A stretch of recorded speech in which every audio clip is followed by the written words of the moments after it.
Assalamualaikum warahmatullahi wabarakatuh. Salam sejahtera untuk kita semua. Apa kabarnya rekan-rekan mahasiswa-mahasiswi Universitas Dian Nusantara? Kita berjumpa kembali di mata kuliah pengantar ekonomi makro di pertemuan yang kelima. Tidak terasa kita sudah memasuki pertemuan yang kelima. Mudah-mudahan Allah Subhanahu wa taala, Tuhan yang Maha Esa, memberikan kita keberkahan, kesehatan sehingga kita bisa menyelesaikan mata kuliah ini dengan sukses dan lancar. Rekan-rekan semuanya, sebelum kita mulai proses belajar mengajar ini, alangkah baiknya sama-sama kita berdoa agar proses belajar mengajar ini berjalan dengan sukses dan lancar. Berdoa menurut keyakinan dan kepercayaan masing-masing. Berdoa dimulai.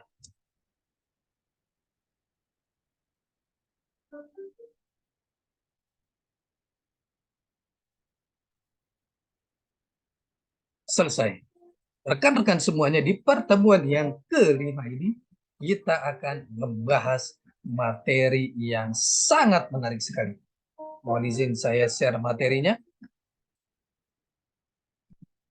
Di pertemuan yang kelima ini kita akan membahas materi mengenai kebijakan fiskal, moneter, dan utang luar negeri. Arah kebijakan fiskal secara teori. Ketika lahir 1930-an, kebijakan fiskal diarahkan untuk menstabilkan ekonomi makro. Dalam perkembangan terakhir, kebijakan fiskal lebih fokus pada cara untuk mengurangi defisit anggaran. Hal and Taylor Macroeconomic edisi 4 1992 halaman 122. Pokok kebijakan fiskal adalah prioritas pertama mengatasi defisit dan masalah APBN lainnya. Prioritas kedua mengatasi masalah stabilitas ekonomi makro. Kebijakan fiskal yang diterapkan pemerintah tercermin dalam APBN merupakan pengelolaan terhadap pengeluaran negara dan penerimaan negara guna mencapai pertumbuhan, penciptaan lapangan kerja, stabilitas harga, dan stabilitas posisi eksternal.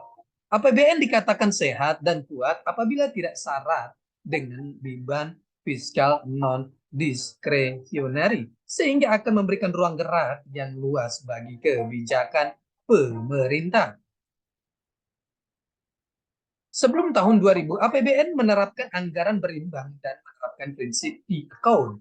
Namun sesungguhnya APBN sebelum tahun 2000 menganut prinsip anggaran defisit, mengingat bahwa komponen pembiayaan yang berasal dari pinjaman luar negeri dan atau adanya perolehan hasil divestasi saham pemerintah pada sejumlah BUMN diperhitungkan sebagai penerimaan negara.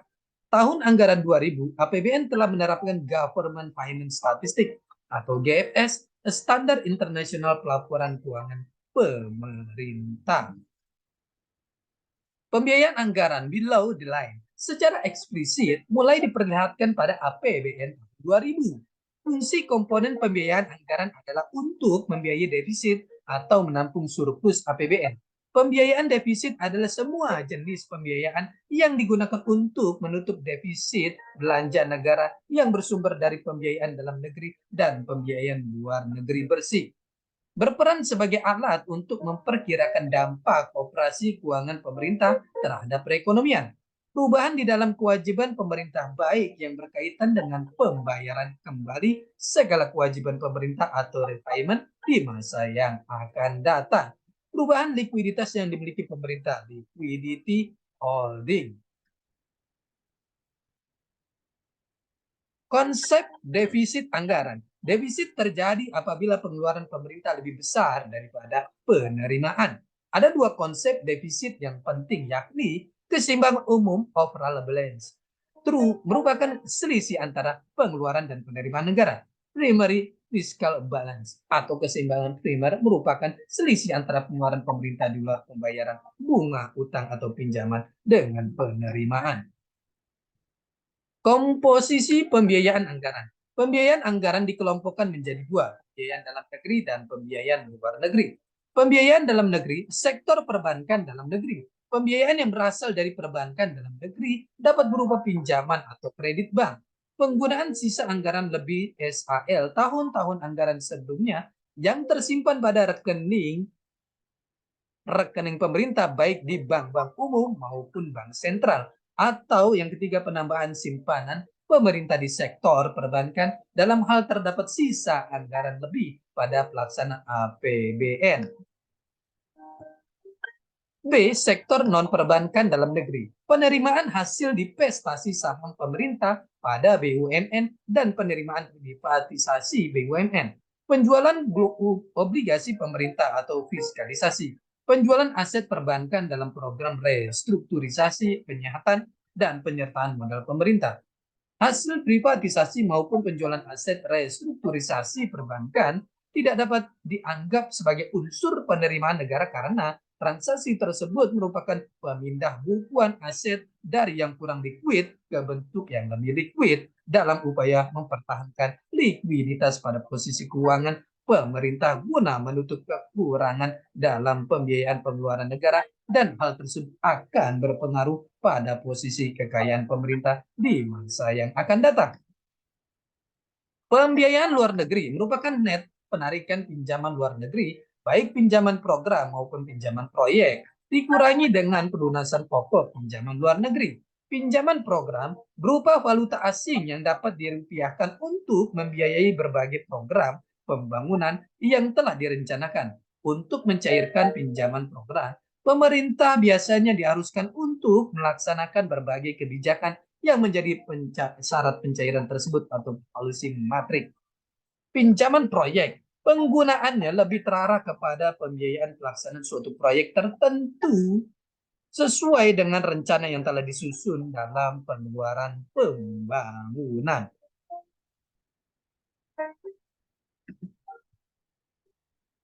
Pinjaman luar negeri yang dikenal sebagai penerimaan pembangunan atau penerimaan luar negeri dalam konsep di account sesuai dengan GFS tidak dapat dianggap sebagai unsur penerimaan negara melainkan unsur pembiayaan negara karena net penarikan pinjaman luar negeri mempengaruhi posisi atau beban kewajiban pemerintah di masa yang akan datang.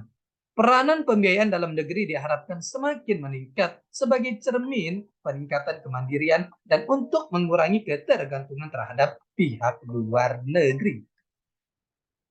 Pembiayaan anggaran dan implikasi ekonomi makro, pinjaman dari perbankan, money creation, inflation, pinjaman luar negeri, terbatas credit worthiness, beban utang defisit berarti penambahan utang, beban generasi berikutnya pokok plus bunga, obligasi pemerintah SUN, cash flow retail, fiskalisasi obligasi versus monetarisasi SBI.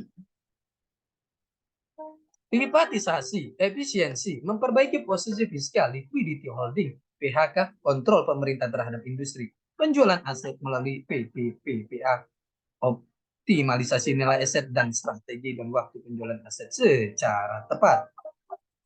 Kondisi fiskal Indonesia, satu masalah ekonomi makro, pertumbuhan ekonomi yang belum sustainable, pertumbuhan ekonomi yang ada kurang didorong oleh perkembangan investasi. Investasi kurang bergairah, kemampuan pemerintah untuk melakukan investasi kurang. Masalah APBN. APBN mengalami defisit karena kebutuhan akan belanja negara yang tinggi. Indonesia terdiri atas teritorial yang luas dan ribuan pulau. Populasi penduduk yang besar 219,20 juta pada tahun 2005. Tingkat pendapatan per kapita yang rendah 1,261,13 US dollar per tahun pada tahun 2005. Tingkat pengangguran yang tinggi 9,5%, tingkat kemiskinan yang tinggi 15,11%. Kebanyakan belanja negara tidak diskresioner, non diskresioner. Investasi pemerintah masih sebesar 20% dari total penerimaan. Piranti kebijakan, ringkasan RAPBN 2006 dan RAPBN 2007 dalam triliun rupiah ini contohnya. Ringkasan anggaran belanja 2002 sampai 2007 rasio terhadap PDB. Ini kita lihat. Arah kebijakan fiskal Indonesia jangka menengah. Filosofi arah kebijakan fiskal, penerimaan negara, belanja sampai dengan belanja negara, seperti yang kita hadapi saat ini. Secara lebih sederhana bisa disebut penanggulangan defisit melalui tahap mencapai penurunan defisit, mencapai anggaran berimbang, mencapai anggaran surplus. Jangka menengah mengacu pada konsolidasi fiskal dan kesinambungan fiskal. Kebijakan. Kebijakan fiskal, upaya pemerintah mencapai sasaran ekonomi melalui pertumbuhan ekonomi, pemberdayaan penuh, stabilitas harga, keseimbangan eksternal, anggaran pendapatan dan belanja negara, pengeluaran pemerintah, dan pajak. Mekanisme kebijakan fiskal, ekonomi lesu, pengeluaran pemerintah dinaikkan, permintaan barang dan jasa naik, pajak dikurangi, pendapatan real naik, produksi barang dan jasa naik, kegiatan ekonomi meningkat. Fungsi kebijakan fiskal, fungsi alokasi, fungsi stabilisasi, fungsi distribusi. Prinsip APBN, berimbang, penerimaan sama dengan pengeluaran. Surplus penerimaan lebih besar dari pengeluaran. Defisit penerimaan kurang dari pengeluaran. Menutup defisit, cetak uang, menerbitkan obligasi, hutang dalam dan luar negeri. Ini contohnya ringkasan APBN 2004, perbandingan harga BBM dalam negeri dan harga pasar.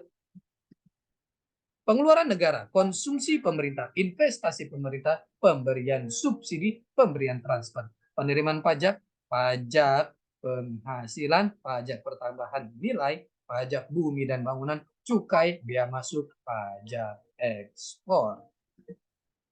Kebijakan moneter dan perbankan. Kebijakan moneter. Apa itu kebijakan moneter? Kebijakan moneter adalah salah satu kebijakan yang secara langsung dapat dikendalikan oleh pemerintah serta memiliki dampak langsung pada perekonomian di Indonesia. Secara singkat, grafis pengaruh tersebut dapat digambarkan sebagai berikut. Kebijakan moneter, instrumen dan indikator moneter di Bank Sentral, perekonomian Indonesia, GDP, inflasi, tingkat pengangguran, neraca pembayaran. Kebijakan pemerintah, gambar di atas menunjukkan bahwa melalui instrumen operasi pasar terbuka, tingkat diskontu, cadangan minimum, himbauan, dan lain-lain, serta indikator moneter, tingkat bunga, jumlah uang beredar, kebijakan di bidang moneter akan mempengaruhi perekonomian yang terlihat dari perubahan pendapatan nasional atau GDP, tingkat inflasi, jumlah pengangguran, dan neraca pembayaran. Meskipun demikian, kebijakan pemerintah lainnya juga turut mempengaruhi beberapa indikator perekonomian Indonesia tersebut. Jumlah uang beredar merupakan salah satu indikator kebijakan moneter yang sangat penting dan memiliki peranan yang sangat besar karena dampak langsungnya pada perekonomian Indonesia. Rekan-rekan semuanya, ini adalah pertemuan kita yang kelima. Kita akan berjumpa di pertemuan selanjutnya. Tetap belajar, tetap semangat belajar untuk mencapai kesuksesan. Salam sehat selalu. Assalamualaikum warahmatullahi wabarakatuh.